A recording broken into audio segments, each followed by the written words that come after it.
My guy. Yeah, what's up, man? What's happening, bro? Ain't nothing, man. All right. Good to see you, Nice man. and hot in here Yeah, anyway. yeah, it's warm, Yeah. a little temperature, just the right temperature. I think it's like, You what, know 100? saying? Feel like a Baptist church. Right, yeah. we about to speak the gospel Hey, today. let's do it, bro. Hello, I'd like to welcome you all to In the Ring with Derrick James. I'm Derrick James, your host, and today we have a good friend of mine, Shuler King, comedian, and we just really want to get to know him and really talk to you about our relationship and his relationship with boxing and love of boxing. Right. What's up, man? Good, bro. What's My up? guy. What's going on, No man? doubt, man. Hey, I like this, bro. Like you the only boxing gym. Y'all had strippers up in here earlier. You know what I'm saying? Like, I'm just playing. Hey, no, I'm yeah, joking. yeah. As a matter of fact, let me start this off right now. You know Right. what I'm saying? Because I came in and last time I was here, we did some work. So I married and I left my ring at the hotel room because we was gonna do some work. All right, so it ain't like I ain't moving around the city without my ring. Courtney, I wear my ring, sweetie. Please do not You change looking the into the lock. camera too. When you see this, I didn't bring the ring Right. because I was supposed to be doing some work and get my hands wrapped, and I had to take it off last time. I almost lost it. So I'm just saying, all right, let me just be clear about this. Look in the cameras, all right? Hey, cameraman, you make sure you put this out here on because I'm not gonna lose my family over this interview. Right, yeah. Listen, and the funny thing about it is, obviously, the real fighter in the family is the wife, not him. She should be here boxing in the ring. You know what I'm saying? Obviously, because when you have a dissertation this long, letting it clear in the air, you obviously know that. Hey man, nah, it's too much. I'm too tied in. Right. She on my health insurance now. You know what I'm saying? we On my go. mortgage. You better explain yourself to people sometimes. You're right. You know what I'm saying? Yeah, man. But I don't want to just be out here and they're like, but notice I'm not wearing a watch either. I ain't got on none of my other jewelry. So, you know, so yeah, man. Should I match you and take my situation? Yeah, because then you'll be like, the Derrick got his on. Well, I'm going to take it off though. When we start working later, after this, I'm gonna take them off too. So yeah, man. You'll see that I'll actually show you I have nothing on. Yeah, and it's hot in here. You can fry bacon on the floor in here, man. Hey man, listen, it's hot, man. But listen, let's get into the couple things I want to ask you. I mean, I want to ask you. First question I want to get to know is like, what kind of kid were you? Man, I was the perfect child. Nah, man. I was like, I mean, I guess you could say I was like a regular kid. You know, we grew up in the hood, man. Right, You know what I'm saying? I grew up on 11 Shuler Drive. Right. You know, that's where the name comes from. My real name is Frank Williams. Right. You know what I'm saying? But I grew up on 11 Shuler Drive. So, you know, and that's the other story about how Shuler King came to be. But as far as me being a kid, so I was like a regular kid, man. You know, around the neighborhood, we had I lived next door to my neighbors, Kevin and Antoine. They had the basketball goal in the back. Right. So everybody in the neighborhood was over there. Right. You know what I'm saying? We was all over there, you know what I mean? So, you know, I was always funny. Right. You know what I'm saying? But Always. I was funny, but I just like a regular, Okay. get into stuff, you know what I'm saying? Get in trouble, cuss. Right. You know what I mean? So y'all was cussing. Like, we were too afraid to curse, man, because it was like, you just think your mom or somebody gonna hear you, so we would not. Nah, man. I mean, we wasn't cussing. We was cussing, you know. Whispering cussing. Indiscretion. Yeah. And then, you know, like most boys, I lied about losing my virginity before I did.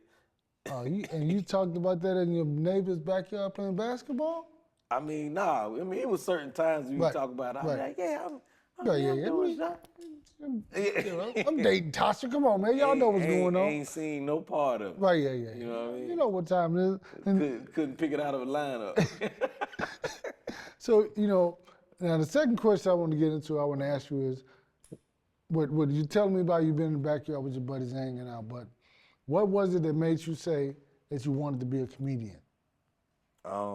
Just me being funny, but people started saying I needed to do comedy. Right. And I really was like, man, I ain't doing like what you talking about. Right.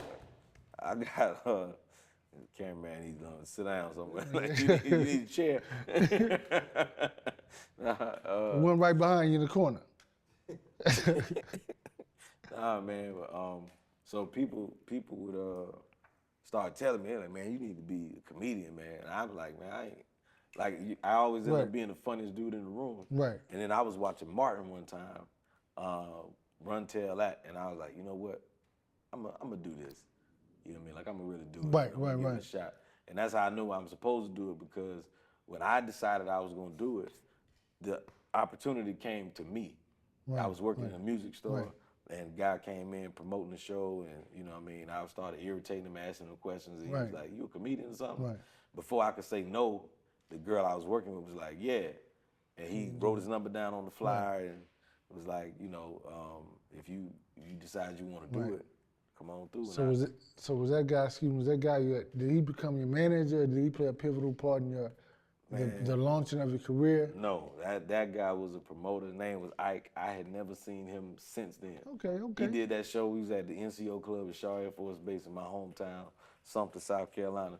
I ain't seen him no more after that. Oh, I'm talking about never. Well, listen, but you didn't even go to the show? Yeah, I went to the show. Okay, well, that's all you needed, though. Yeah, that's all I needed. That was the initial thing. You know what I mean? I got 3 minutes, and you know, I did good. They sent an angel in your life and said, you know what I'm saying? One show, he gone. If I don't know where Ike is, man. If you see this, bro, like, you know, hit me up or something, man. I don't know where this dude is. Ike in the corner telling me, you know, I got him started, man. Yeah, you know what I'm saying? At least I give him that credit. Right. Yeah. You know, listen, and so, because my next thing I was going to ask is that, I'm going to say, well, when was the time that you said, I can do this? Like, I know I'm funny, because everybody know they're funny. I mean, people told me, you can do it. Okay, but when was the point in your life where you said, I can do it, I know I can do it for a living? I think it was like early on when I just like started doing my amateur stuff, like open mics and stuff, like, because what would happen, I knew I learned early that I was naturally funny, because like being naturally funny on stage ain't the same as, you know, talk, you know. So, but what would happen was I would write down my jokes or what I wanted to say, and then I'd be so nervous I'd get on stage and forget everything I was gonna say.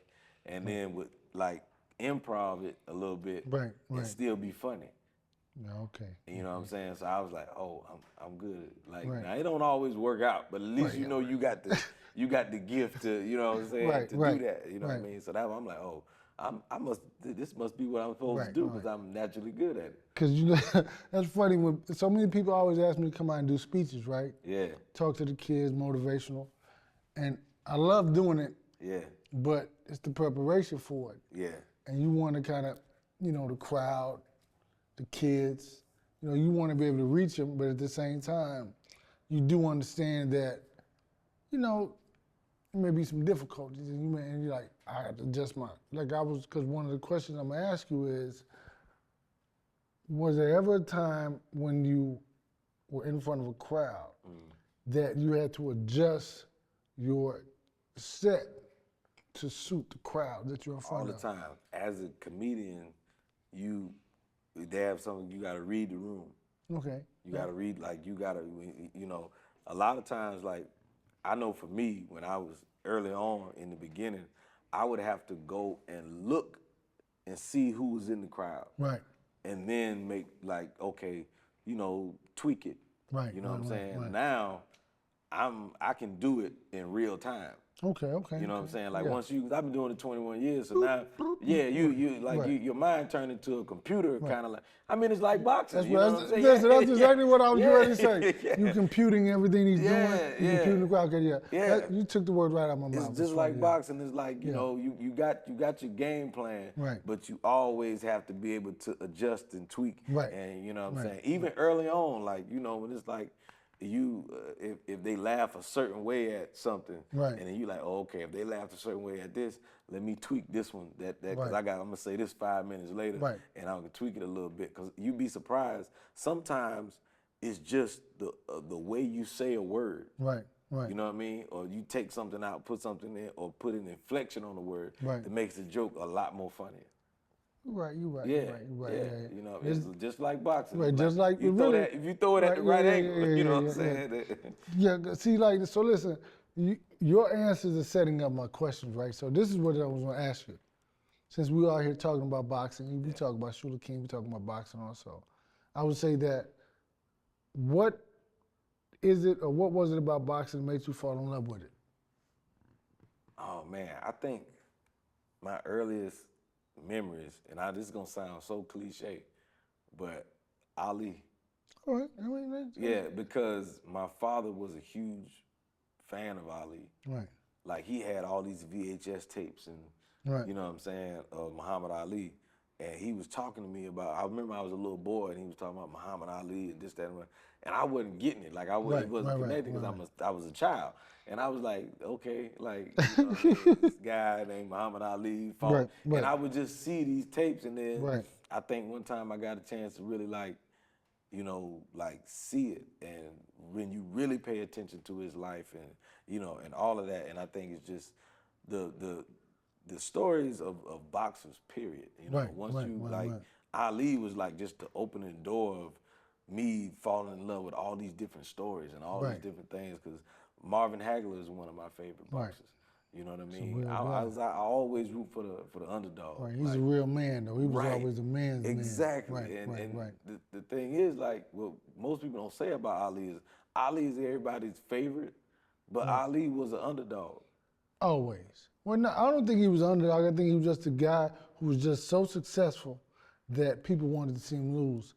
I think that kind of happened to, you know, me and my career. Yeah, but we talk about that. But yeah. Well, look, no, I say he was an underdog. Ali was so successful. Oh, go ahead. But no, I'm saying like because there was so many circumstances where he was the underdog. Right. You know what I mean? Like from the outside looking in, Ali would be like he changed his name to Muhammad Ali. Right. That's like an underdog situation. I'm doing something that, you know, ain't not popular. Yeah, it's not so-called popular. Right. Everybody thought he was gonna lose against Sonny Liston. Right. Underdog, you know what I mean? Right. He won against the U.S. government. That's right. Underdog, like he's always been the underdog, and then he came out on top. Like he might have got his ass whooped. But you know, I think that when you talk about that, it brings up another thing is that he was winning in so many different realms. Every part of his life, from the Olympic gold medalists to the people who he felt like would knock him out, to winning against U.S. government. But people never looked at that aspect of it. Like I said, he was so good and so great that they wouldn't even account for those successes. They wouldn't say, oh, okay, he did beat the government. Okay, he did beat George Foreman. Okay, he did. So it's like, so it's funny because you can be so good or so funny or so good as a trainer, so good as a fighter, that people wait for you to fail. And listen, when he failed, that's when they go, okay, we just like us now. Yeah, I mean, but you know, also it's like I think when people throw around that word champ a lot, champion really is, Ali is a perfect example of champion being your personality, your mentality. Right. You know what I mean? Not necessarily a belt. Right. You know, it's just your personality. And he had the kind of personality. When people say he's the greatest, really it's like he had the greatest personality in boxing. Right.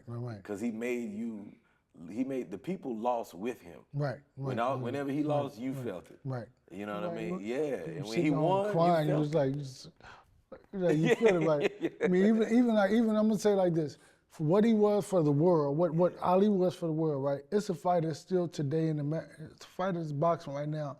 I think that people hold those same sentiments for. Is Anthony Joshua, right? Yeah. He loses, the people embrace him even more. Yeah. Because the reason why Ali was the way he was and the way that these people embraced Joshua, because they're men of the people, right? They're in the community, fighting for the people. And I think that people see themselves in Ali, because think about this. He was everything to us, right? Yeah. When he was winning, just like you said, we won too. We felt like we won, or he made you feel like you could win. That's the thing about it, to change the mentality of fighters and people, black people in America at that time. Yeah. Because it was like, we couldn't believe in ourselves, right? But he did it. I'll tell you what though. When Anthony Joshua and Muhammad Ali had something in common. What is that? It's heartthrobs.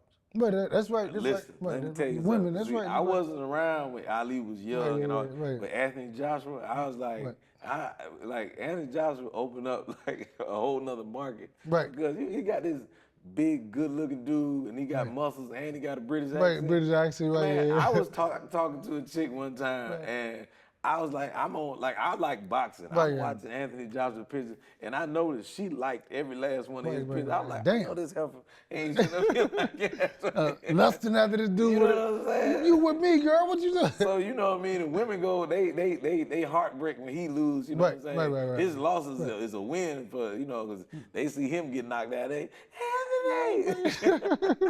All the women. Right. They treat him like Thunder Lips in Rocky. Right, yeah. Hey man, it's not a stand-up. It's not the show, right? Anthony Johnson with the Black Thunder Lips, man. Right. You know, so let's get, because we went off sketch, but let me get back. Cool. What I'm gonna say, what is it about boxing that you see, you admire, and you feel as if you implement into your life, or something that you would like to implement into your life? Say like something inspires you, that motivates you, or like that thing. What is it in a fighter that makes you say, I love this guy and I love the sport? I'm not trying to sound too deep, but this is real. Boxing, the actual, from training to the being in the fight, is a direct reflection of man's relationship with God. For real. Because, you get out there and it's just like that relationship with God. It's like God's giving you that training is like the Bible. Right. You know what I mean? I'm giving you all these instructions. Right. You know what I mean? Or whatever book you read. Right. You know what I'm saying? You got all these instructions, and now you get out into the world, which is the ring, and you apply these things. And sometimes you're gonna do exactly what you told, and it don't work out exactly how you want. But God, has that forgiving nature where you get a chance to come back in the corner, and He like, all right, do this, do that, move around. You know what I'm saying? And then you get out there and you do what He tell you to do, and you get that win. Even if you don't mess around and get the win on record, there's a lesson there. You know what I'm saying? And then even in the loss, there's always a chance. What they say, go back to the drawing board. That's right. You know what I mean? So, and that's God's relationship with man. It's like, yeah, you get out here and things don't work out. Come back to the drawing board. You know what I mean? Let me rebuild you. You know what I mean? So that's how I look at it. I mean, I always say that for me, boxing is a metaphor for life, right? Yeah. You get out of boxing what you put into it. Yeah. And so it's no different from life. I think that, it's a metaphor in life. If you don't put anything in, it's kind of hard to expect something on the backside of getting something out of it. So I think that's the thing for me that's kind of like, that's why I work so hard. I try to get the fighters to work hard. I try to talk to the kids about working hard, because I think that preparation is the key to success, and the way you prepare is how you'll perform.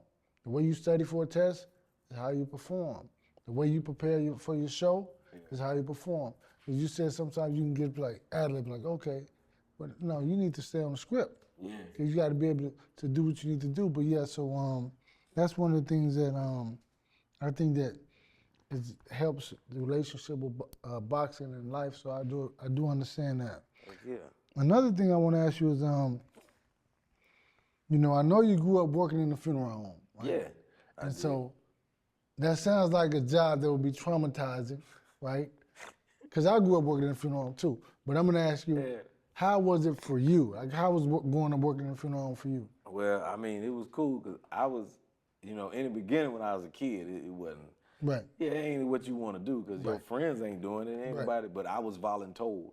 Right. You know what I mean? Me, all my siblings volunteered, like, hey, take out the trash, vacuum, do this, do that. Right. You know what I'm saying? And you trying to, it's hard to focus on sweeping when it's like a dead person right there. You know what I'm saying? You trying to. Right.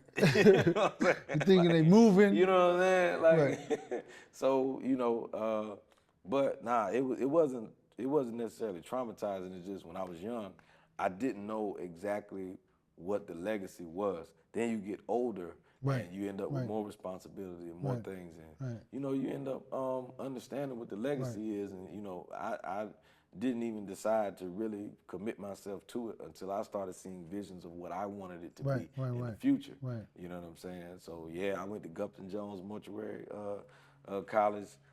Got my degree in that. Now, so my father passed, and this is the 3-year anniversary of my father passing. And he Today. Yeah. Yeah. So he left me his shares in the business, so now I'm the vice president of the funeral home now. So I went from taking out trash and you know what I mean. My daddy used to tease and call me the gopher. You know what I'm saying? Go for this and go for that. Right. You know what I'm saying? Right. So I went from the gopher to the vice president. Yeah, it's life. That's life. Yeah. That's the beautiful part about it, man. But I wasn't never in no rush to do that. Right. Cause yeah. Right. Yeah. Well, you know, my mother used to do hair at the funeral home, right? And it was like a way that you can, you know, for me to make some money on the side. I was young, didn't have any money. I would kind of usher the funerals or whatever, right? But I would never want to, you know, I'm like, y'all keep that on the inside. But the thing that really caught me up by surprise was that, or off guard was that, how people would be crying in the inside. Yeah. As soon as they walk outside, hey, it's like nothing happened. It's over. Yeah. Like, man, what the heck? Yeah, man. So nothing happened? So wait, working at the funeral home was traumatizing you a little bit? Kind of shorty. I never would go in the room where they went bombing. Right? Yeah, you ain't messing with no dead people. No, I didn't do that. Hold on, wait. So you ain't mess with the dead people. Now I did. I ain't bombed. So, but like, is that how you got into boxing? No, I started boxing at 5 years old. Oh, okay. So I was boxing at 5 years old. So when I started working in the funeral home, I was about like 15, 16 years old. So I was a little older. Okay. Nah, I was like, oh, okay, so maybe you got traumatized at the funeral home, so you decided I'm gonna go boxing, get ready, be prepared for the apocalypse just in case. Well, listen, I was ready for the apocalypse before I started working there. So yeah, I was. Yeah, I thought you was like, you know what, just in case somebody wake up. Well, listen, that made me train a little bit harder, because you think about this, because at that point one of the jobs I had also, I would go to the morgue to pick up the bodies. Yeah. Right? And so you just never know about that ride on the way back to the funeral home. Hey man, ain't nothing gonna happen, man. Well, I mean, you know, I know that now. Things have happened though. I mean, like, you know, I could tell you some stuff. I ain't gonna, you know. Right. No, I don't want. No, we don't want. We don't listen. We don't have the time for that now. It's all good. I don't want. I want to be able to sleep tonight. See, that's in the past. See, I can talk about my role and my jobs there, but I don't really want to, because then you start thinking about. Yeah. Nah, man, I'm cool, bro. Right. Like my brain is warped. Right. I sleep like a baby. Right. I remember my son. He would say, you hear something, what that noise? Nah, I don't know. I never met this comedian. Is whoever this comedian was, he said he used to work at a funeral home, and you know they have the little automatic spray things, you know, the little deodorant thing. Right. Yeah, it's a little like that. So he said that he was in the morgue.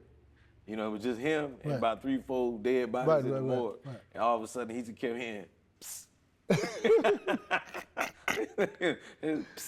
He thinks somebody trying to get his somebody trying to get his attention. Right, yeah. No, man, that's that. Yeah. That's crazy, man. That's crazy. So we're gonna get back to you, right? Yeah. And I want to know, like, what was your most embarrassing moment on stage? Okay, so this was when I was an amateur, still riding around doing open mic. So, like, because I'm from Sumter, South Carolina. Right. You know what I mean?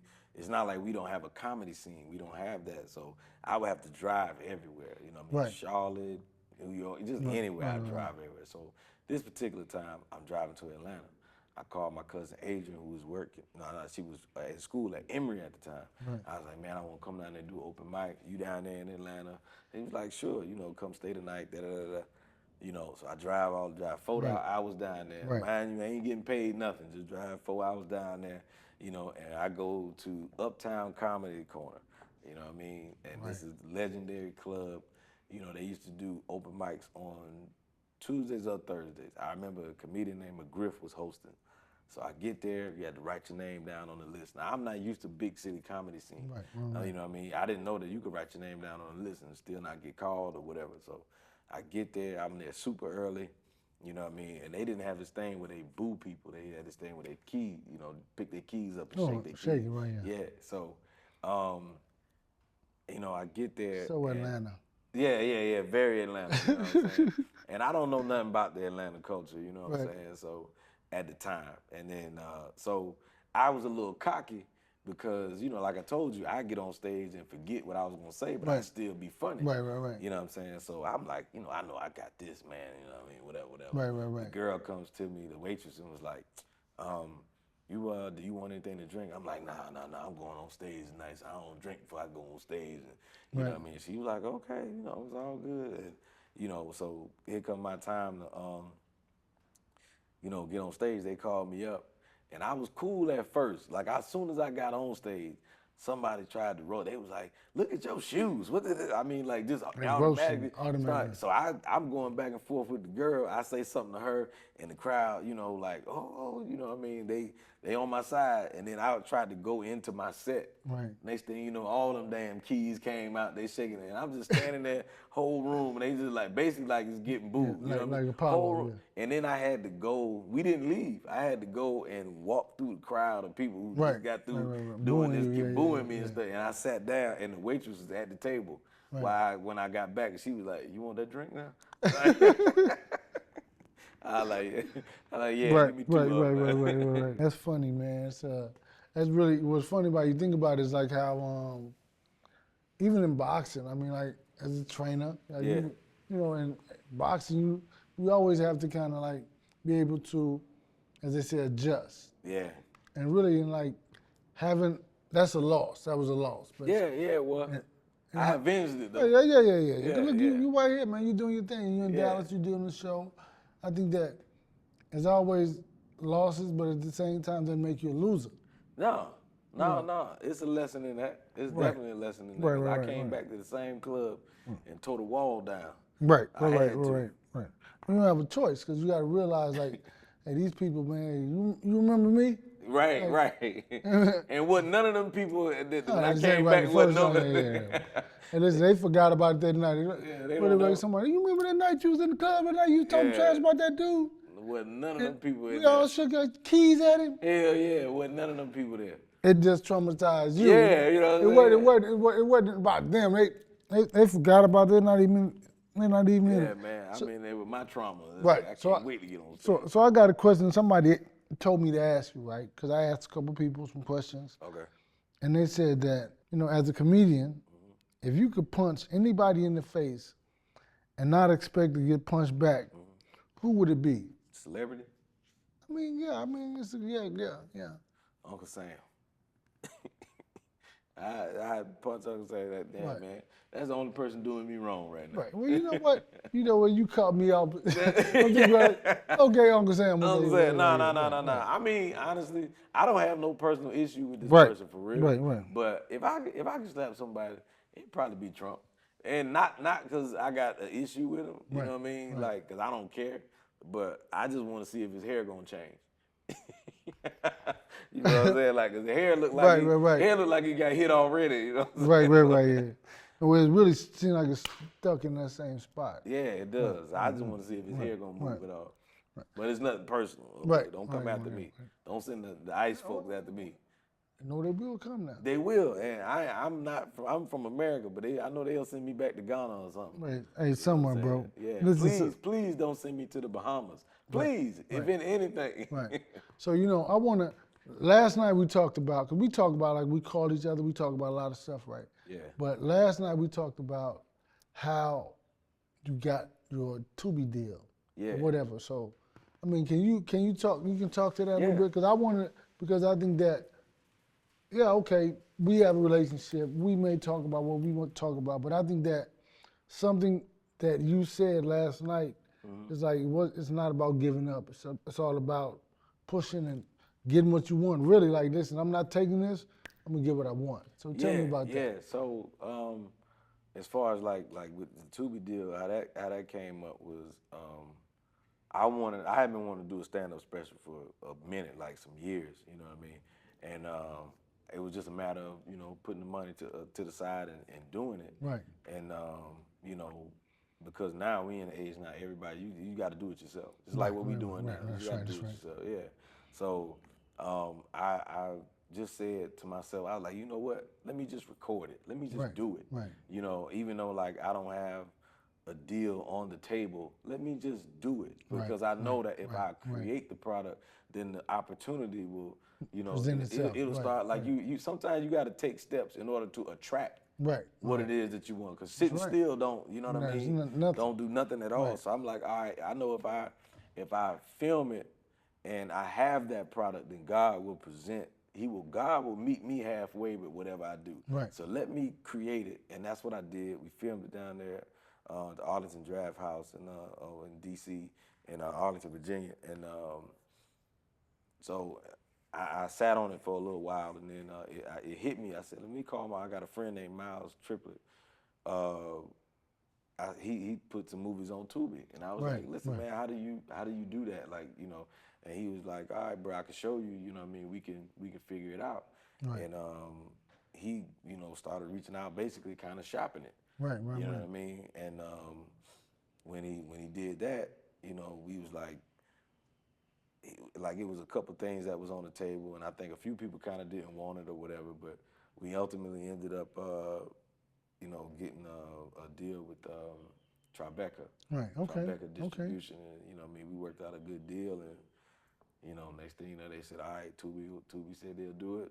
Cool. There we go. You know okay. what I mean? Okay. And Yeah, that's dope. got That's a dope. little change just sitting there. I ain't cashed the check yet. Well, there we go. Just let it build interest. Yeah, you know what I'm saying? I may sit it in a little money market or something. Right. Yeah, make that bread. Yeah, but the main thing about it, I like the way I did it because the main thing about that is like everything that I invest in, I want my children to inherit. Right. You know what I mean? Like money is important, but money is not the most important thing. Right. You can't like content is worth way more than money. Right.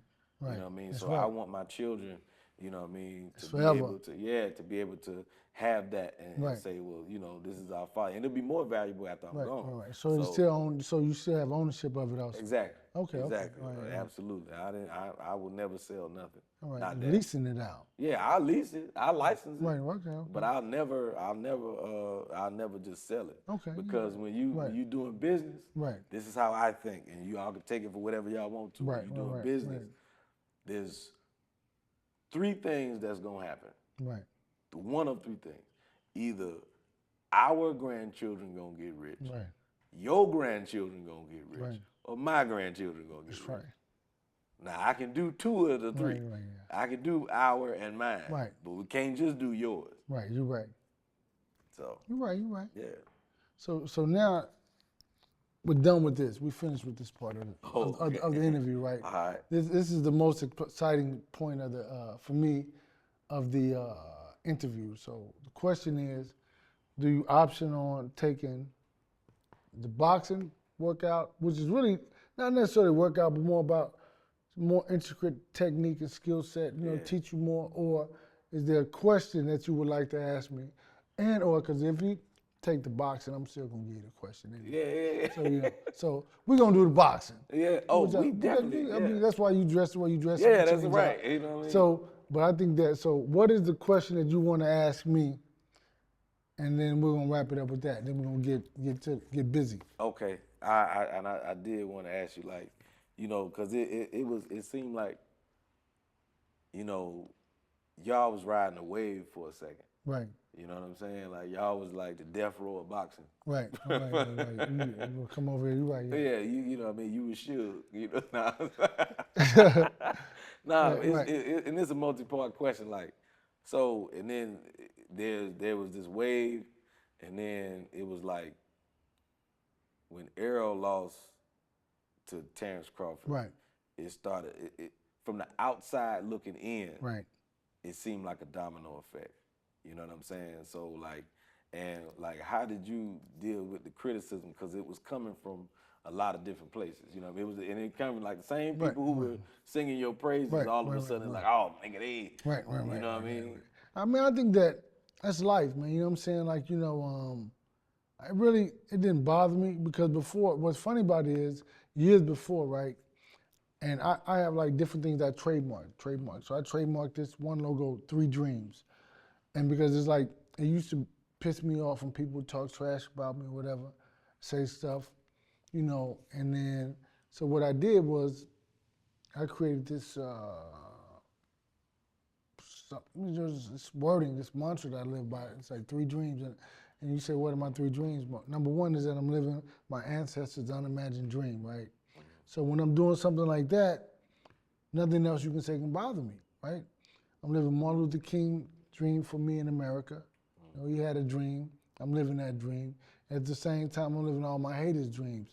Because if I wasn't, you wouldn't be talking about me. Oh wow. So, you know, That's powerful. you see, so that's really what I base it off of. So, I mean, a lot of people, I mean, you know, it's the game, man. Life is up and down, right? Yeah. But at the same time, it's about being even. So, I mean, even though I lost Errol fight that year, I lost Jamel fight that year, but at the same time, I still won 4 fights, and I had 6. Nobody's ever had 6 12-round fights in a year. No trainer. 6 12-round fights in a year, right? So AJ won twice, Ryan won once, and Frank Martin won once. So it's like, you realize that's how life is. It's up and down, man. It's life. I mean, I don't really, you know, I see it, I read it, and I just keep it moving because I'm past it. Like I said, I'm living my first dream, living your ancestors' unimagined dream, nothing else can touch me after that. So they can come at me and say whatever. I'm not this, I'm not that. I'm good with it. I'm okay with that. Yeah. Cause I mean, like, you know, my boy, Antonio. Right. Antonio Tarver, that's my dude, man. And I mean, I think I don't know if he was personally criticizing you or he just had an opinion about, you know what I mean, and stuff. Right. And I want to make it clear, you know what I'm saying, y'all ain't got no beef. No, like, not at all, no beef in Antonio. Antonio a good dude, right, man. I know y'all probably been around each other. Right, yeah, we have a little bit, a little bit, yeah. So we hang out every time I go to Tampa. I hang out with him, and you know, I don't drink like that, so he don't get me drunk no more. I drank with him one time. Right. Gotta watch out. You know what I'm saying? Like, yeah, but he was kind of, I guess, critical of the game in general, really. You know what I'm saying? But it came after Errol lost, you know, that loss, and I know it was painful. You know what I'm saying? Like, it was like, I know it was really disappointing, you know, because in the fashion that, you know, things happen, you know what I mean? Because I did have to tease you about something, man. And it might have just been my eyes. I don't know. What is that? When after the Errol Terrence fight, and Terrence came over there to, you know, just kind of show y'all respect, or whatever. Right. You dapped Terrence up, but I saw you squeeze his glove. No, man, hey, listen, that's something that was going around on the internet, right? No, listen, I squeezed his glove to dap him up. But this is the thing about that, too. There's the people trying to include me into this whole conversation. What they don't understand is the day before the fight, we go to the room and we choose gloves, right? So they choose the gloves that, you know, feel the best for them. We sign off on them. They don't get to see those gloves until the next day. Right. So the day of the fight, they have them wrapped up. The commissioner has them. They guard it. They bring them out of a suitcase. People say, listen, and they don't even open the bag until you're ready to put the gloves on. So these are the same gloves that I said they're okay. So it wasn't like I'm checking them because it's like, that's the game, man. You choose the gloves. And they made sure I signed off on them and said, okay, so I wouldn't have to do that. You know, it was, But it was. Man, I honestly though, you know, and shout out to Terrence Crawford, but to me, he just like, I don't know about where y'all came up at, but you know, where I grew up at, every bad neighborhood had a black ass Terrence. You know. Well, you know, they did. We did. Yeah, and that Tyrone either. Yeah, like Terrence and Tyrone. Yeah. And that's him. You know, he look like I can look at him and tell like he one of them kids you just steal out the store. Well, I ain't gonna say that. I said it, Terrence. I said it, and I'm gonna be in your city, so yeah, I can tell you steal out the store, be outside running around all day with no shoes on, just you know what I mean. And that ain't the kids you want problems with. You know what I mean. Well, you know, like you used to bite. Right. Yeah, I'm talking about you, Terrence. Come do something about it. Right. You know what's funny though?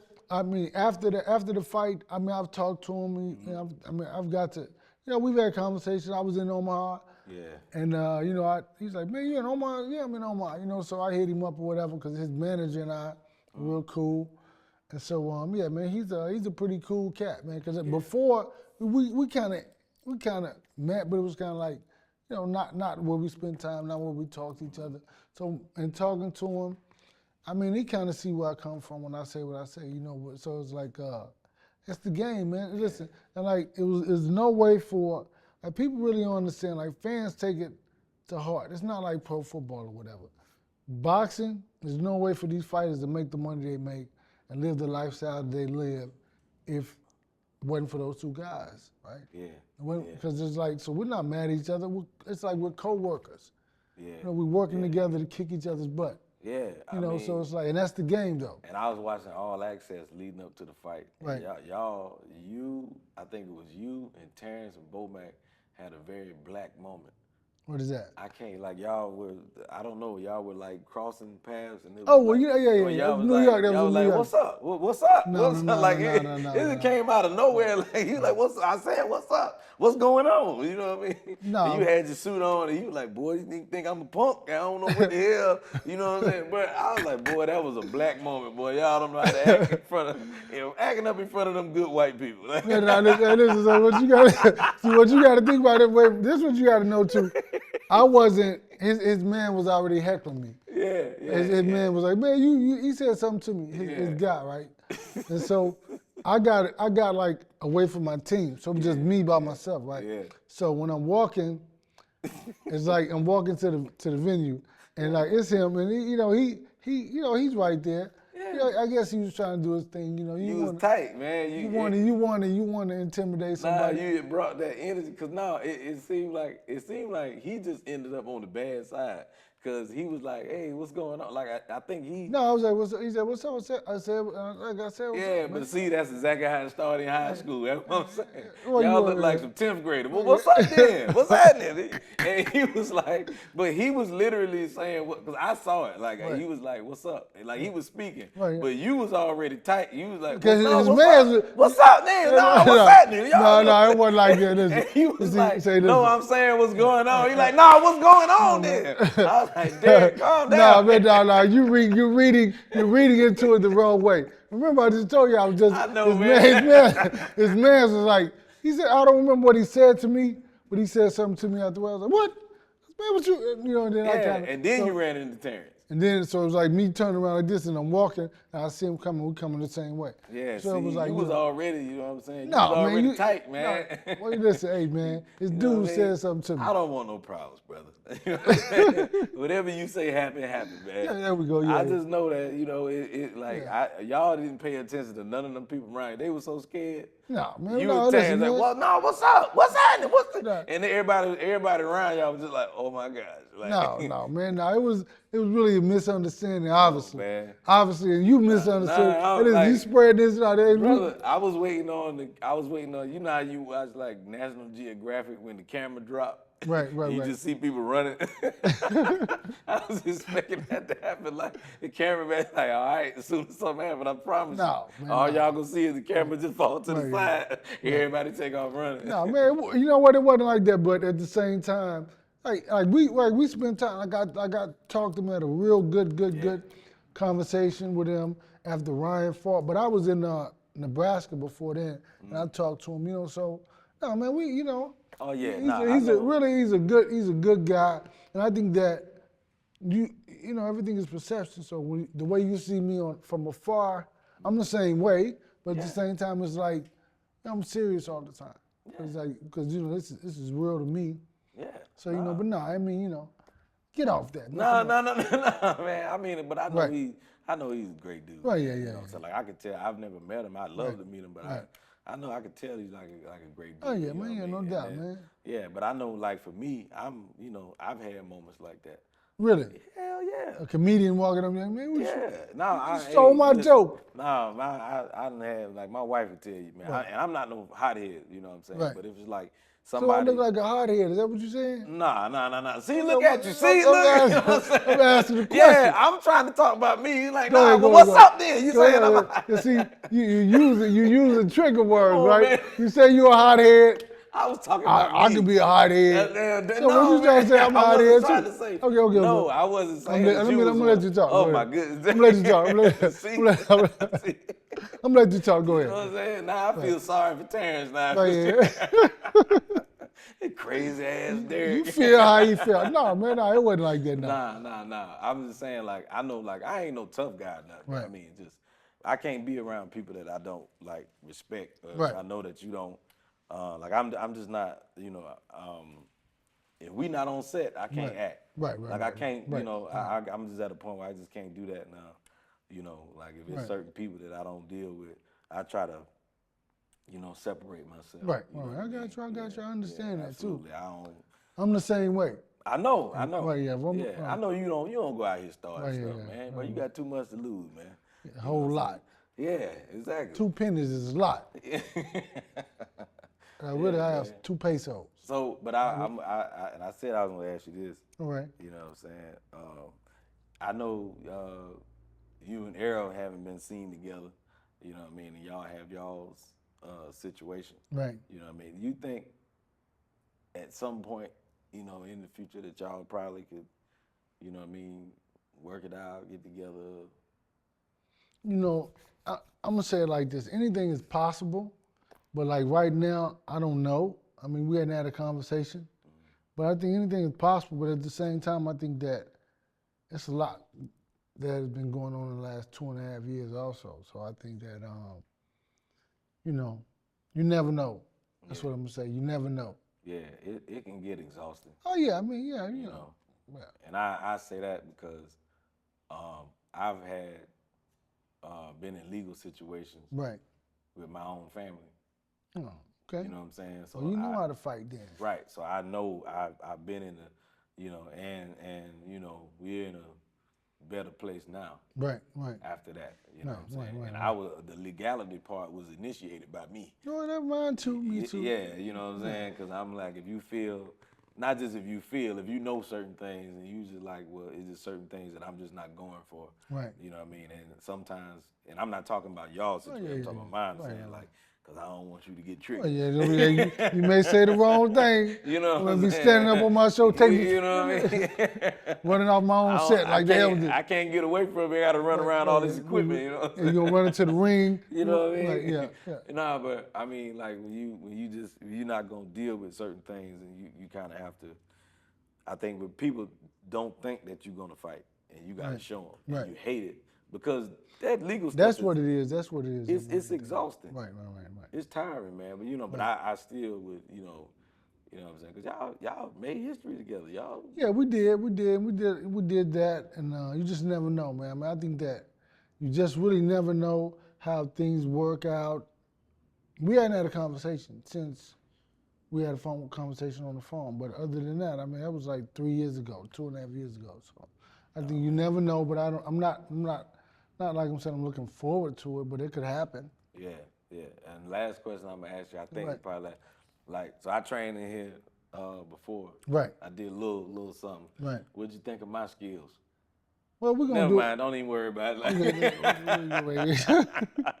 You know what? Right. I ain't in the mood to get my feelings hurt, man. Right. But listen, don't worry about that, because what we're gonna do next is we're gonna work on a little technique and I'm gonna work with you on your hand positioning, some jabs, show you the significance of the punches. So when you throw the punches, if you ever get out and then you ever get into a fight, then you'll be able to. But if you can't use it, maybe a fan will use it. Say, listen, well, he told me to throw the jab like this and straight, So yeah, we're gonna kind of show you the correct way to do it, to where if somebody else watches, they say, well, they can use it, but don't hold me liable. So basically, I was trash. No. I didn't say it was trash. Yeah. I'll let them be the judges. Hey, you may not come back on the show like that, man. Nah, man. That's your trigger word. Trash. Right. Nah, you know what's crazy? My wife's my father-in-law used to box. Right. Yeah, like he was Golden Gloves, all that. Matter of fact. Kept you in line. That's why you. Yeah, I get it now. That's why you telling your wife about the ring and this. That's why I'm calling you like, Derrick, I need some lessons, man. Hey, Grandpa. Hey, the Papa. Hey, this money. Yeah, that's what it is. That's why you had to apologize to your wife. Hey, man. I got you. I don't want no smoke, man. She's not the fighter. The father's the fighter. But I get it. I know he taught us some things. It's a motive. It's a motive behind everything I see. Everything, man. So I got to go get some help, man. Right. I look to the hills from where my help comes. I'm going to help you. Thank you, man. Tell your father-in-law, you get on, y'all draw a line in the sand, let him know right now. Hey, listen, I'll show you a video later, because I got a friend of mine, Jared Robinson, who's a former champion. Right. He trained my father-in-law just recently, because he got like a free training thing or whatever. So he did some like a little workout session. Right. And he was talking about how tired he was, because he was like, man, I ain't done this in years. Right. You know, and because he like, you know, not he old, but he a little up there, you know what I'm Oh, saying? about 70 something? He in the neighborhood of 70. Okay, You know okay, all right. So he was like talking about how tired he was, but I see in the video he looked good. Right. So I show it to you. Right. But the reason why he had to push through that, because he didn't want nobody else to see that fatigue. Yeah. Gotta fake it. Gotta fake that thing till you get past it. And when it's over, you're like, let me get all this stuff off. Oh yeah. You seen the collapse after, right. but in the while he was doing it, right. You know, I was, oh yeah, he still got. Because he was living out that thing that he used to feel when he was younger. Yeah. And it's something that, because you think about it, as a fighter, being a fighter, you see Floyd, you see all these people who kind of keep doing it, Mike Tyson. Yeah. There's nothing that can replace that feeling of walking out to the ring, right? The fans seeing you, there's nothing that can replace that. Nothing can even match that, right? So I think that a lot of people keep chasing that. Yeah. I mean, so when he was hitting the bag and feeling that way, he felt that, he remembered that. And he probably thought he would never be able to feel that again. So you did him a favor. Well, it was me and my wife. It was her idea. Right. You know what I mean? And I think that, you know, when I was watching the video, I was like, man, he probably imagining me. Probably so. Whatever motivates. Right. If you gonna look good, I want to help you shine. Yeah, you know what I'm saying? But as long as we ain't never had no moments, you know what I'm saying? Right. Like, yo, what's up? What? Like, What's happening? What's happening? What's that? I was just there, that little whippy. What's happening? What's happening? Man, we never had what's happening. What's up? I got great in-laws, bro. Right. I said, what's up? I have a great wife, great in-laws, beautiful children, man. There we go. Yes, I do. I have a good family, bro. I'm happy, blessed. All right, man. Well, I appreciate you, man. Thank you for coming on the show. Absolutely, bro. Absolutely, man. You know what I mean? My guy. Right. You know, listen, because if that thing raised up, you ready to go. Yeah, you know what I'm saying? I don't know where he think he at. Right. I'm getting nothing going over here. Yeah, two. 1. What y'all think already? We gonna see about this. Nah, no, we ain't gonna show this. You see, I'm messing up. You know what I mean? 1, 4, 2. Good. 2, 1, 4, 2, 8. 2 more. There we go. 1. Ain't count. 1, 10. Last one. Time. All right, where to go? Ain't bad. I'm not supposed. I didn't say that. Yeah, I said. I'm not weight shaming nobody. Oh, my bad. I'm sorry. Because you can listen. Because at the same time, we always gotta be politically correct. You right. My bad. Yeah. I'm sorry about that. I don't want you to go outside and it be somebody big out there and they see you and they be like, "What's up?" Right. What's happening?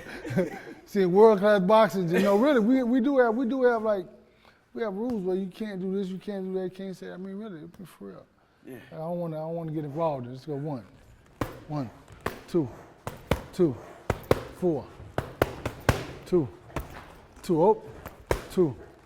6, 4, 2, 10. So what we're gonna do with the 1, 2? Hold on, let me show you. Shoot that jab all the way out, because what happens is when you do this, that's your reaction time. You can see. You know, so that's your reaction time. So that's right. So you can react, you can move. But when you're so short, it's not enough time to react to it. Gotcha. That's what the jab is doing. The jab is doing this. This is your reaction time. It's blinding them because you're throwing a jab right here. Yeah. You're blinding them right. You're keeping them occupied. At the same time, you're controlling the distance and keeping them off balance. Let's go 1, 2, 4, 2, good. 6, 4, 2, 10. Last one. Now this is the perfect time where I want to ask you what's happening. What's up? Huh? Now you're tired. What's up? Yeah. What's up? Just that little bit in this in the devil's scrotum. It's 100 degrees out here. I think it's like 90 something. Ain't as bad as it was. It's not bad as it was before, but it's good though.